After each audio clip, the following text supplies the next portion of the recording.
अब खुल गया एमआई का शोरूम, नगरपालिका रोड, थाना मोड़, मधुपुर। एमआई के सभी प्रकार के मोबाइल, टीवी व अन्य सामानों के लिए संपर्क करें। वेल न्यूज .टुडे में आपका स्वागत है। मैं हूं प्रदीप राज और आप देख रहे हैं वेल न्यूज .टुडे। आइए नजर डालते हैं आज के प्रमुख खबरों पर। भारतीय जनता पार्टी के नेता और पूर्व मुख्यमंत्री बाबूलाल मरांडी ने कहा कि राज्य की हेमंत सरकार किसान विरोधी है।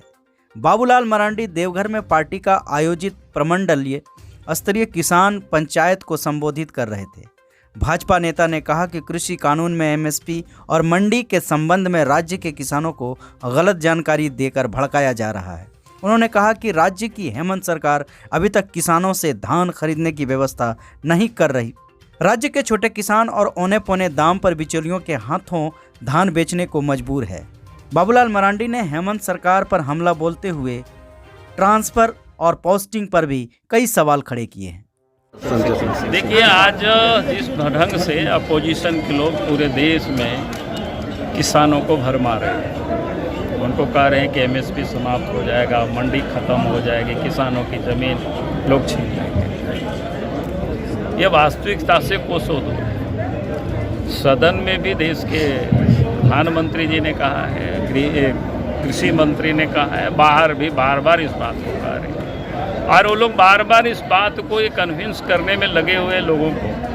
हालांकि कहीं भी कोई कन्विंस नहीं है। जहां उनके राज है तो ज़बरदस्ती लोगों को ढो ढो करके वो लोग विरोध कर रहे हैं। भाई कह रहे हैं कि भाई एमएसपी रहेगी, मंडी भी रहेगी, सिर्फ किसानों को ये हक है कि जहाँ उनको उचित दाम मिले वहाँ वो बेच सकता है, मंडी में भी बेच सकता है, बाहर भी बेच सकता है।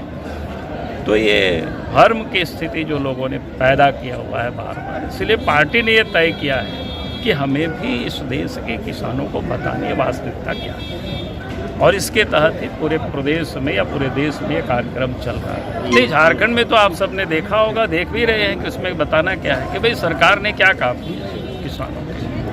जो एमएसपी है, जो आज खरीदारी धान की करनी थी, वो भी सरकार नहीं कर रही, तो उससे भी झारखंड के किसान तो वंचित हो रहे हैं। अगर सचमुच में हेमंत सोरेन की सरकार कांग्रेस के सहयोग से ही सरकार है तो किसान के हितैषी होते तो आप बोनस नहीं देते, जो भी भारत सरकार दे रही थी एमएसपी तो उसी दाम पर खरीदते, तब भी किसानों को लाभ मिलता है। तो ये कह दिया हम फरवरी तक खरीदेंगे, अभी नहीं खरीदेंगे। अब झारखंड में मार्जिनल किसान है, कोई बड़े बड़े यहाँ जोतदार किसान नहीं है। अब उतनी दिनों तक कोई यहाँ धान नहीं रख सकते, वो लोग तो आज 1000-1100 रुपया कुंटल बेच रहा है बाहर में।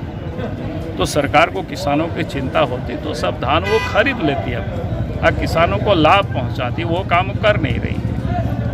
इसलिए ये सरकार किसानों के हितैषी तो बिल्कुल ही नहीं। वो तो एक दिन में ट्रांसफ़र होता है, उस दिन रद्द भी हो जाता है।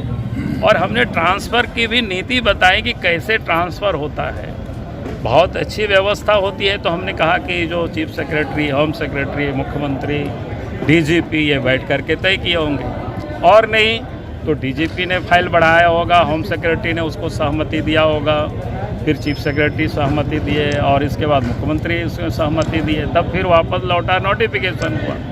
और उसके बाद अगर रद्द हो रहा है, इसका मतलब है कोई तो सरकार पीछे से और चला रही है जो इन लोगों से मजबूत है। उसको दलाल कहिए, उसको बिचौलिया कहिए, और इसको भी अगर हेमंत कहे कि नहीं आप गलत कह रहे हैं तो मैं उसको बताऊंगा, सामने वो बात करे कि ऐसा कैसे हो सकता है।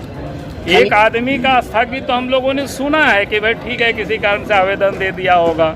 अब 6 के 6 को आप ट्रांसफ़र करते, स्थगित करते, 12 के 12 का ट्रांसफ़र करते, उसको रद्द करते, इसका क्या मतलब है साहब? खनिज संपदा के बारे में, खनिज संपदा तो आप देख रहे होंगे, अभी तो आपको एसपी साहब बताएं। और आपके यहाँ कहते हैं ना, आपके इधर से तो जाता ही है बहुत सारी गाड़ियाँ।